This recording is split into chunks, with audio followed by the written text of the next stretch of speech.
வாழ்ந்து அதுல ஆட்பட்டு அதுக்கப்புறம் நிலைத்து முன்னேறது ஒரு பக்கம் இருந்தாலும் ஒரு ஆன்மீக வகையில எனக்கு எப்படி தோணுதுன்னா, இந்த கடல்ல வந்துட்டு நம்ம தேகம்னா இந்த மத்த கொண்டு போய் கடையிறாங்க.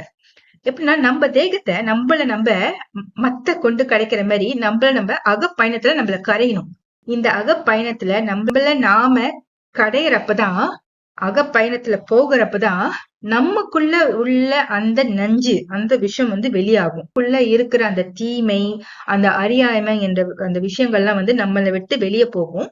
அதுக்கப்புறம் இன்னமும் கடையணும். இன்னமும் கடைய கடைய இன்னமும் அகப்பயணத்துல போக போக நமக்குள்ள உள்ள நல்ல ஆற்றல்கள் எல்லாம் வெளியே வரும். எப்படி இந்த இந்த பார்க்கடல கடையிறப்ப விஷம் வந்த பிறகு அதுக்கப்புறம் நிறைய நல்ல ஆற்றல்கள் எல்லாம் வெளியே வந்தது அல்லவா?